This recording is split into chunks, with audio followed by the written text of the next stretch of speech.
today's show, we will be talking to the founders of FSR Technology about their little gadget that optimizes engine efficiency in fuel injection bikes. I'm Patrick Lim and I'm a first-time entrepreneur. I founded a company manufacturing and designing urban city bags here in Malaysia. And because I was new to business, I had tons of questions and challenges that needed answers. I started talking with veteran entrepreneurs and they would tell me these great origin stories of theirs. On this show, we talk to entrepreneurs about how they brought their crazy ideas to life.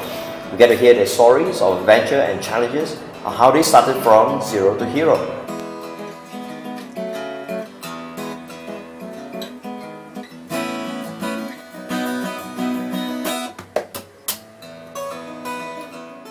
Okay, so before we begin to talk about FSR Technology and the FSU product, let's talk about a little bit about your background.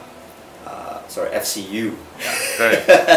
And let's talk about what were the earlier things that you were doing before FSR was founded. Okay, so I guess I'll go first. Okay. Again. So I always wanted to do this. I can say that much. From when I was 10, I got my first PC. I'm like, I'm gonna do this. Entrepreneurship or? No, like something to do with computers, technology. That's when I decided. So then and I always like playing Lego, building stuff. Okay. That building stuff makes me happy. Figuring things out. That's what I live for basically. So then I just knew it when I got the first PC. That's it. So my whole life since then is just I need to get this done. So so I just went to school.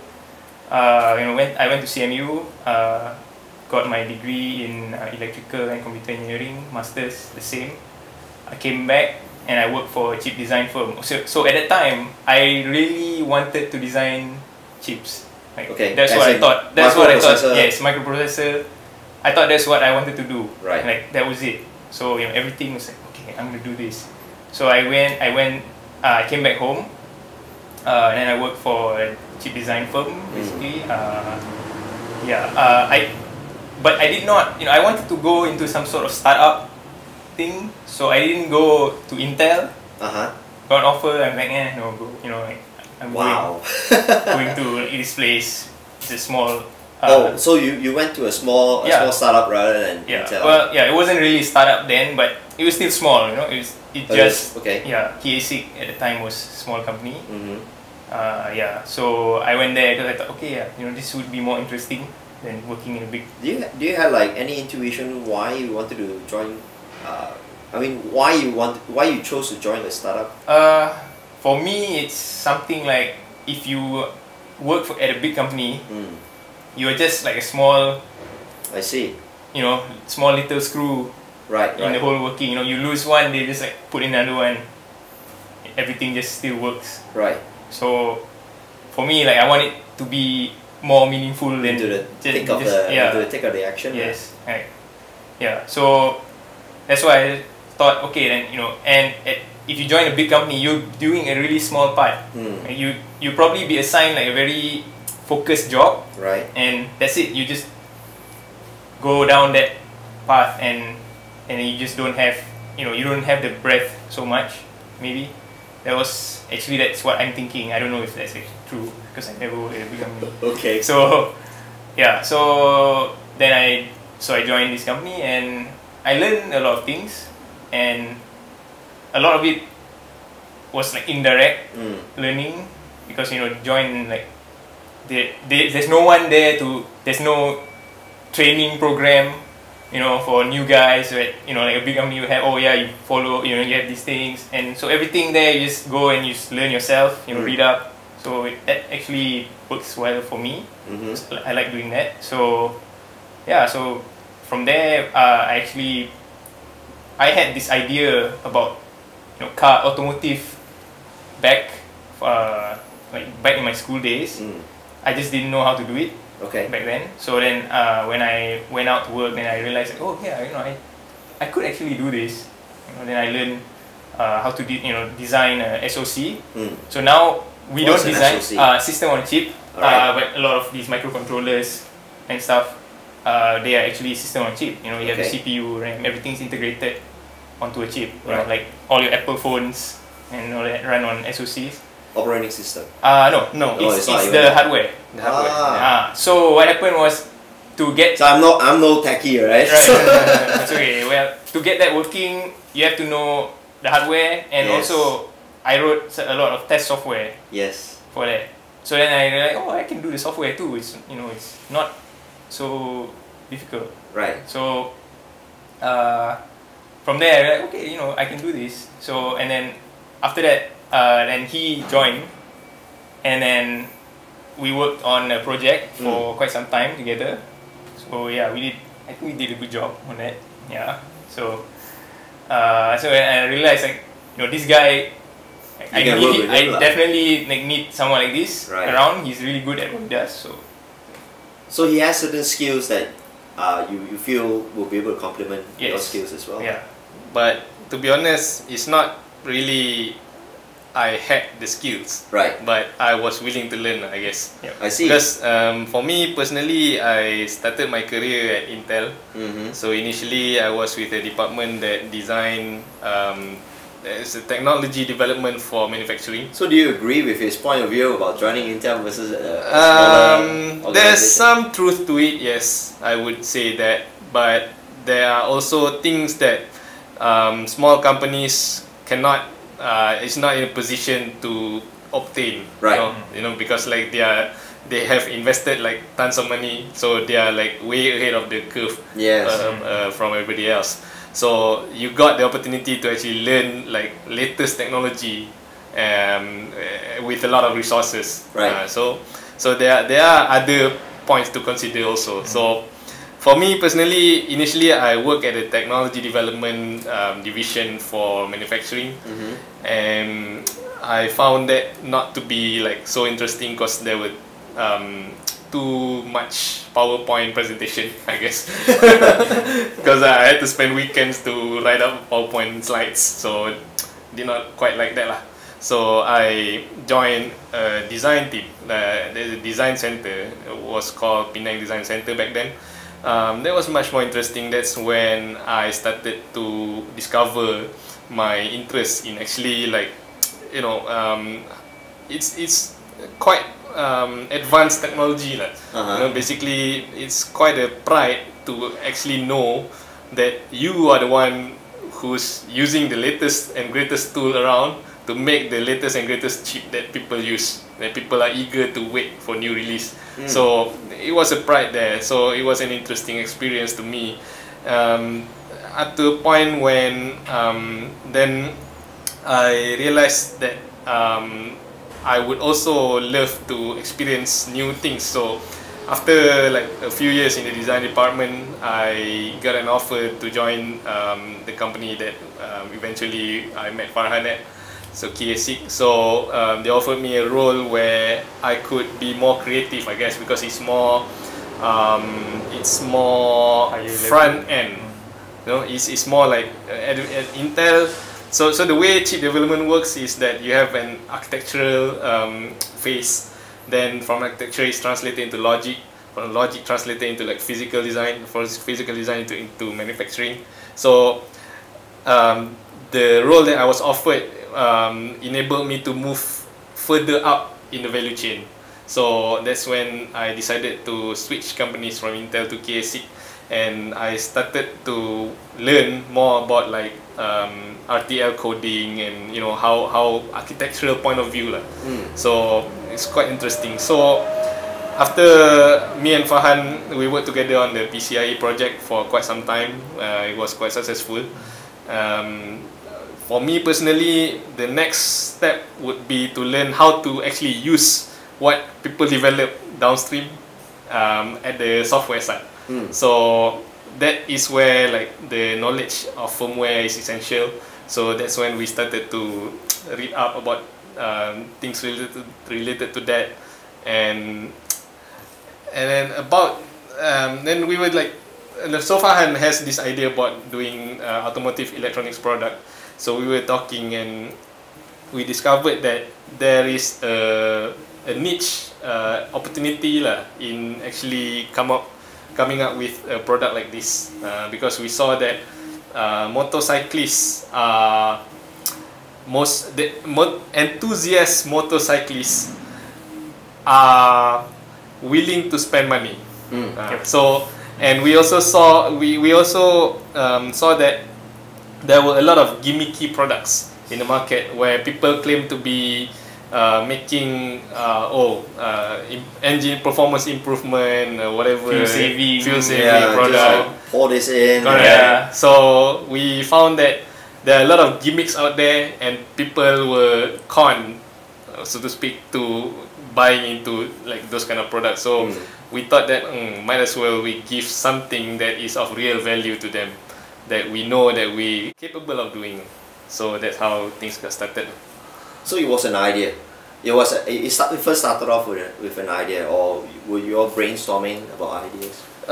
Basically, Farhan had the initial idea, but we explored together what applicable, where is most applicable. So we saw that there's an opportunity in this motorcycle market whereby there are no low-cost solution for this similar kind of product. So were you still with the chip company at that time? When we were talking, yes, but after some time we decided to actually put our full effort. That's when we quit, and we just quit. Okay. We started doing this. So do you already have a prototype when you quit the company? No. So you quit, with just bare hands and ideas lah. Ideas lah. That's the most valuable thing. Ideas and belief. IP. Right, so let's talk about FSR Technology. What does the company produce, and what is the fuel control unit that you're talking about? So fuel control unit is basically this little gadget. So what it does is it allows the user to actually tune the bike. It can adjust fueling at each load setting and each RPM setting. So that's very configurable, and that's something that we do at this level that no one else can do as well as we can. So, okay, so you have already identified one problem, which is fuel consumption, fuel efficiency, performance efficiency. So how do you know what to do in order to make this unit work? So when we started, actually, we were working on a platform for like automotive ECUs. Yeah. And we still are, actually. So what we do is this platform is sort of a higher level thing, which we can then take or we can then productize it. So we take, let's say, like the platform is designed to be like configurable, right? So then we can say, oh, okay, this is our platform. We can customize it to certain products, such as this. So this is part of. So we take what we have like learned from that platform, and we apply it. We actually customize it into a product. So actually answer your question, like how do you know what to do, is basically based on a lot of reading, and also asking the experts. So basically we just need to understand how the fuel injection combustion engine works, and what are the parameters we can affect, what are the parameters that affects the performance and efficiency the most, and how you can adjust that through electronic controls. So do you already understand that about motorbikes? We understand in general about engines. About engines, yes. About engines in general. But the theory is known, right? Because you can read. Right. So then we bought a bike. So we bought a bike and we made some prototype jig thing. So we started to scope signals around, see like the prototype jig is there. So basically we just study how the signal behaves in the actual operation. Did it take long for you to prototype? Okay, so we quit our job in around July, August 2010. We managed to get a full working prototype by March. Right, that's when we went to Indonesia to test. Yeah. Why Indonesia? We had a partner there. We supposedly had a partner there, but there's an interested party lah to try out. So, so that's where. So that was the development period lah. About we would say 7 months ish, or no, it's more than that. 8. 7 months with zero income coming in. So was it the hardest? Yeah, it was hardest, especially for me because I quit my job in August, and by October I had my first daughter. Wow. Was born. So it was tough lah. It was like really penny pinching, really bootstrapping, and I really appreciate my wife's. I can't appreciate enough lah, because she sacrificed a lot for me to actually try this out. So and my family support, of course. So I had to bank on my savings and whatever little I have, and also I refinanced one of the properties I had. Right. So that's how we get started lah. So was it difficult to make that move? I mean, were there a lot of people who say that you're wasting your time, Yeah, of course. There's always people who say that. So, but on the other hand, for me personally, I thought of it as like, it's now or never, because I was already nearing my 30s. Right. I'm now 31. So if I did not take that bold step then, I don't think I would have taken it like any other point in my life much later. Because I guess I'm still young and I can afford to fail and try something new or whatever. But I think the message is you gotta try it as early as you can, as you feel confident. What about you? How was it like for you for a year? Are you married? I am now. But back then you were not? No, I was not. So, well, for me, I don't really think about that kind of stuff so much. So I'm like, this is what I want to do, so I just go and do it. Which is easier if you're single, because you don't have to think about other things. That's true, and of course my parents always support me for this kind of stuff. So I borrowed a bunch of money from my mom. Wow. Thanks, Ma. So, yeah, so that's how I started. I mean, of course, people be like, hey, you got a decent job, why you quitting, but you just have to do it. I mean, follow your heart. Just go and do it. Try it. Yeah. And would you have done it anyway different? Oh, I have no regrets. Product development wise, there were some learnings along the way that we wish we thought of it earlier. Yeah. But as far as actually doing it something else, right? It's something else. You just have to do it, like you can't get everything right the first time. And that's where you learn, right? So we've learned a lot of things, really, like so much. We've learned that we would never have learned if we, had just worked in a normal job. Unlikely you would have learned this sort of things. Like, it's a product design experience. Complete product. It's not just I do this part and I hand it off to someone and he'll take care of the rest. You have to do everything. Yes. Yeah. So you learn the whole process. The whole process. It's tough. This is literally your first baby. Yep. Yeah. Which you make with your wife or husband? I don't know about that. With partner. Okay, so what other products or what other future things you're planning for FSR? And this is currently one product that's only for one model of motorbike. The reason for that fact is that this is the only low entry level bike that is fuel injection powered. Right. In Malaysia. So in Malaysia. So once the Euro 3 is coming. Euro 3 is coming. So first thing is 2-strokes motorcycle will go away. So the next thing to achieve that is to actually replace all the carburetor bikes with fuel injection. So once there are more fuel injection low entry level bikes in the market, then we will be able to support many more models. Yeah.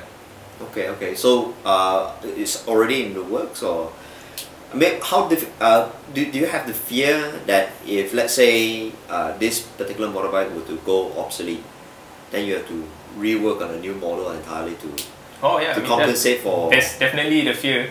At some point, there were some rumors that this bike model is going to be phased out. I'm like, oh no. So, Panic. But yeah, turns out it did not. So we're good. Okay. Because it will gain traction lah. One way at some point in the future. We just don't know when. Right. Because we were thinking it would be earlier.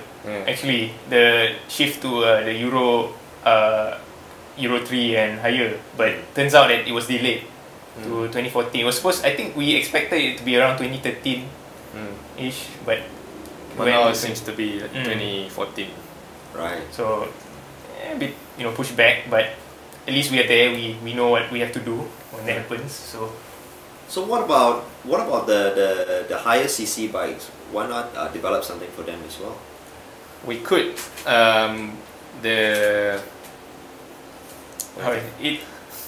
The capability is there. Right. We are just not sure about things like, like how do we price it, because there are already some other products. There are quite a number of products that focus on these higher end bikes. So there's a lot more competition there, and we're thinking like, oh yeah, these guys, they can fork out 40 grand for a bike. I don't think it makes a lot of difference, for them to fork out another 1 grand, 2 grand for say Power Commander or something like that, which is very established brand. But we are definitely still we'll look into it. We always always developing stuff. So let's see what happens. So the reason why you chose with the current model is because it's a bigger market. Bigger market, and more affordable. And there's no one else who has done this for them. Right. They are looking for it. So it's a blue ocean. Yes. Blue ocean. Yes. Well, if that's a blue ocean, then it's a blue ocean. Yeah. It's a blue pond, maybe. Blue pond. Okay. Blue pond good enough for you guys. I suppose it's good enough. Good start. So. Okay. So what other technologies are you all looking into, or is this the end all? Not really. So we are looking into. We keep our mind open lah. It's not just to cater for motorcycle market per se, but we always look into like what other areas we can apply our skill set on. So for example, there's this one project that we work on. We actually co-develop with a few other companies to make something called display. Display is an interactive surface. You basically project your laptop on a wall, and you can actually interact on like as if you're using a mouse on the wall itself.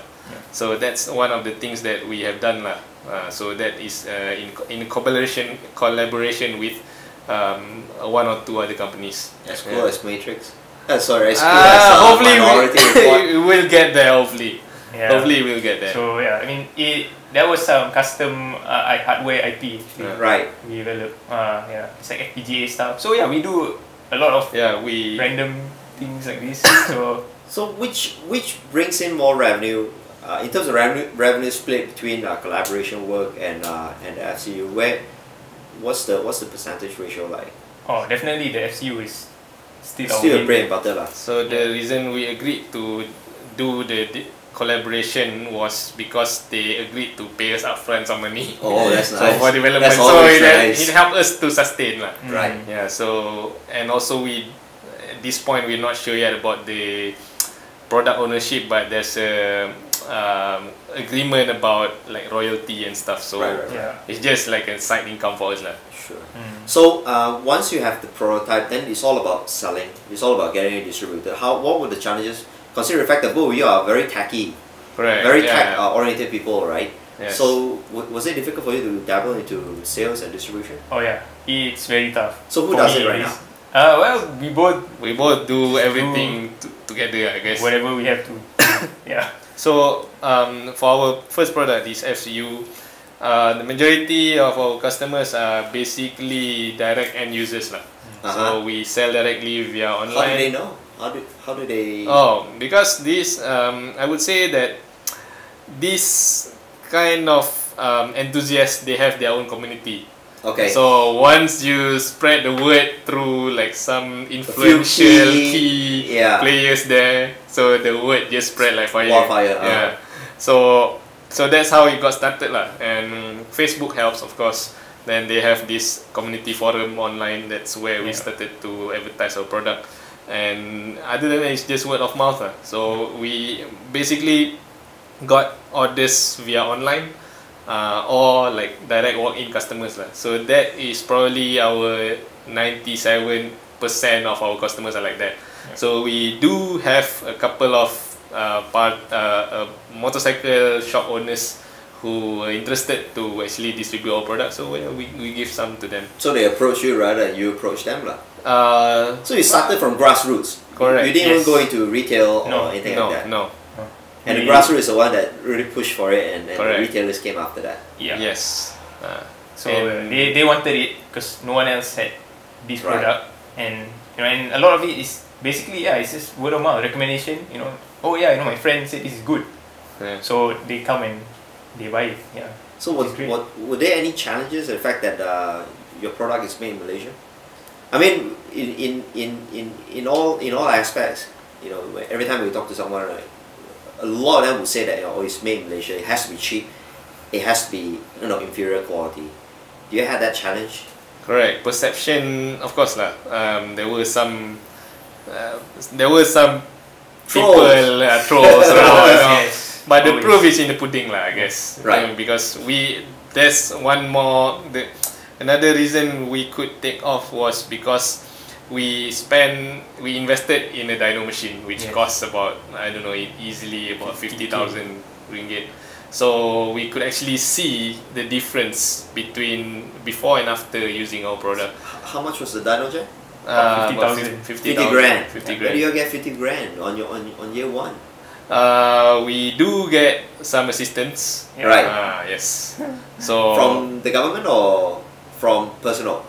I think when we bought it was actually just personal. But we just went ahead and do it. Yeah. You guys have balls. No, because otherwise it will just move. It's true. You just keep waiting, right? Yeah. So that's the reason because we have a dyno machine that people can come and actually see for themselves, like how much power they get, how much fuel they save. It was most important for us also to prove to ourselves that it works. It works. Yeah. Otherwise, if you're not convinced, then how can you convince the customers? Convince other people. Right. So it's fun when you get off the bitch train, right? Yeah. And you see, oh look, it really works, right? You can see like, oh, it's great. So we were really happy when we tested it on a dyno for the first time, and it works. So you can actually see the improvement. That was really nice, lah. Yeah. So that was what helped us, lah. Because another door opener to get the customers to walk in, lah. Yes, because otherwise it's just the same as other gimmick products, lah. You never know if it's true or not. Yeah, that's right. So we got off, like we did not get that stigma lah of this product being it's just another lousy one in the market. So yeah, that's what helps lah. Okay. So what would be the 3 things you share to someone who wants to be like you, who wants to start out maybe not the same product, but similar venture of engineering using both software and hardware together? Oh, speaking of that, like right now when we are in the Web 2.0 economy, right? Everyone is talking about coming up with the next Facebook, coming up with the next software oriented product. What do you think of it? And a lot of people actually say that come up with a hardware product, you get into a lot of problems like inventory, you get into engineering issues and all that, and dead stocks, or what's your view of a business that melds both hardware and software together? Okay, so when people read about, for example, the Instagram news recently, right? Oh, they were 1 billion. 1 billion. So everybody wants to make the next Instagram. So they forget. Every one Instagram, there's probably like 100,000 failures, right? That you don't read about around the world. hardware, how to say? We feel that, well, one of the things like we actually like the fact that there's a gap, or how do I say, it's not so easy to get into it. So that's actually, for us, that's better for us because we can do it and not everyone can do it, right? That's actually a good thing. So it's an advantage to have a hardware which other people So don't. yeah, that's one thing, and so, like the barrier to entry is higher than things like making an app sort of thing. So it's a better idea to replace the CPU unit with an iPhone.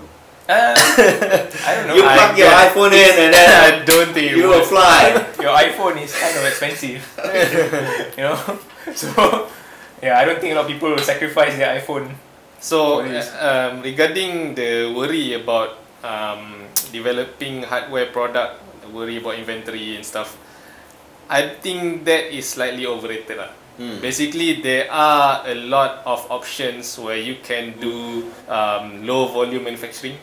You just subcon out to the right companies, right? Do we have that in Malaysia? Yeah, we do. We do. At least 4 or 5 big ones. Yeah. Right. Yeah. So of course they. Was it difficult to approach these big ones and say that I'm this small little 2-man outfit? No. Basically, they were excited that people like us exist.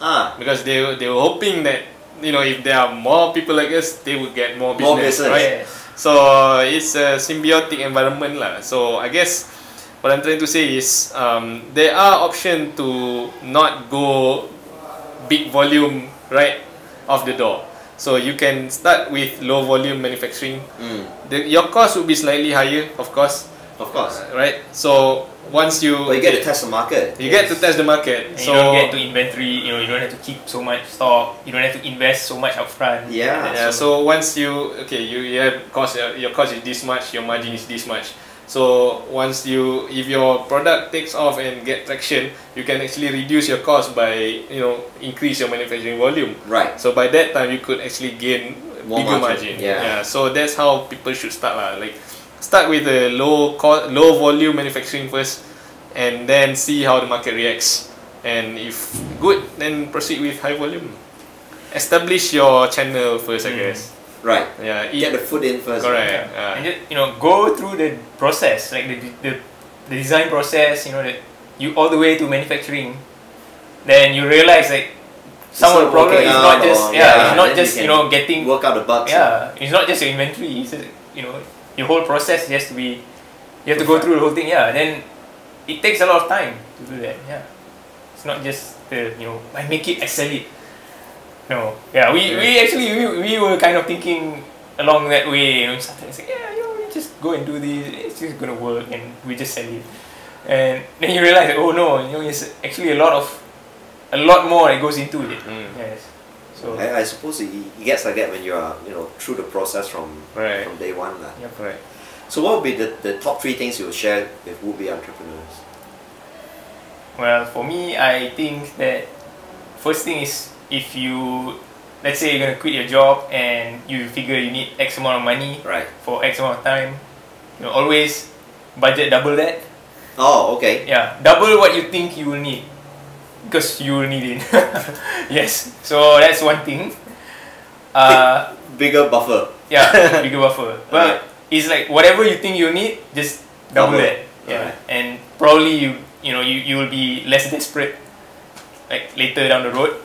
Yeah, that's one thing. For me, I guess this advice is not original, but you have to dare to fail. Right. It's not from me, but it applies to me. Because you just can't be too afraid if you don't make it. If you feel that you think that it's worth a shot, you just try. What's the worst that can happen? Worst thing could happen is you fail. But if you fail, you will learn. You will be more wiser, and it will certainly help in whatever you want to do next. So, and especially if you're young, just be bold and don't be too afraid. I guess. Be prepared to learn. That's, I think, the important thing. You just have to learn and go through it, and learn. Not just you hit a roadblock and you're like, don't know what to do. Don't know what to do. Yeah. Give up, you know. No, just Google learn will through always it. there Yeah, to help you. It's great these days. You know, you have Google, and you know all these resources at your fingertips, and you just have to use it. You know, it's there. Just go for it. Yeah. Okay. Well, and any third? No. Learn will be the third. Third one. Willing to learn will be the third one. Yeah. Well, yeah, that goes with, you know, dare to fail. I guess. Another thing I think for another thing I think for especially advice to engineers who want to get into this, like, the toughest part is not your product development. The toughest part will be dealing with your customers. Yes. Yeah, it's very, to me at least, it was one of the toughest things that you know you have to deal with customers, and I think you have to make your product easy to use. That's something we also learn. Like, you don't, how do I say it? People hate choices. They want something that's easy to use. You know, something that is on rails. Yeah, it's always like that. Right? Yeah. So that's one of the things that I learned. We learn, and it's very important to know this. Yeah. Yeah. Spend some time on how to make your product easily usable. Yeah. The user interface. Yeah, Apple is very good at, right? Yeah. It's UI. That's why. Wozniak's what they call this? That's how he built all his products. Right. Okay. And last and final question: where do you all feel you are right now in your career in the business? You know, zero or hero? To me, honestly, I would say that we're still zero lah, because it's just that the more we learn that we don't know. The more we know, the more we know that we don't know. So we are still learning lah, the tricks of business. You know, like we have not actually grown to the level where we can say, okay, I'm a hero. No, not yet. We're still far ahead from being there. So, but it does not mean that we are not happy with what we have done. We are quite satisfied, but we are still hungry. We want to do more. Yeah. Yeah, I mean, definitely still zero. There's no question about it. Yeah, otherwise the floor would be nicer outside. So, but I think we are getting there. I mean, slowly, you know, starting to see the light. You know, so a distributor has approached us to take all of our products and stuff. So hopefully then we have more budget to do more cool stuff. That's the most important thing. That will be a very, very good day to look forward to. Correct. Definitely. Okay, well, thank you very much for your time. Okay, thanks a lot. Right. Hi. So this is our product, the field control unit, made in Malaysia, purely designed by FSR Technology. So this product is used to enable engine tuning for entry-level fuel-injected bikes. So the first motorcycle model that we target is this Yamaha FZ150 i, which is a fuel injection bike, and it's quite popular among the young working adults, especially in the city, because it gives good fuel consumption while having a stylish look. So our product is so easy to install to the bike. Basically, the user just need to take this unit out. This is called ECU, or engine control unit. Just unplug from the original wire loom. Just plug in our product in, and it's done. That's it. And the user just need to place it neatly somewhere inside the compartment here. So this is a dyno machine. A dyno machine is where one can place its bike on this platform while we do a dyno run. So a dyno run can check for power, torque, and also the air-fuel ratio of the engine that is being tested. So this is the dyno tuning software. So we can measure the speed and the engine speed when it's being tested, as well as the air-fuel ratio. Okay, this is our own FCU manager software. This is where we adjust the fueling according to our needs. So we will have a table where we could adjust individual parameters across any RPM and load values.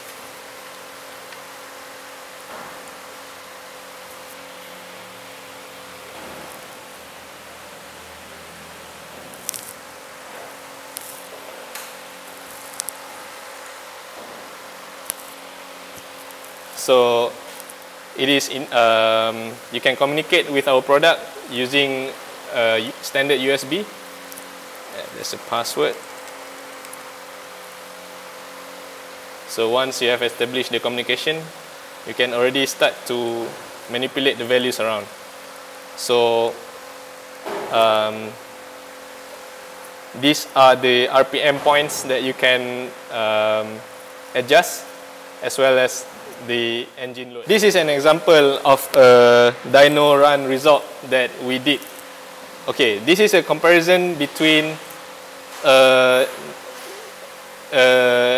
bike before we tune using our product and after.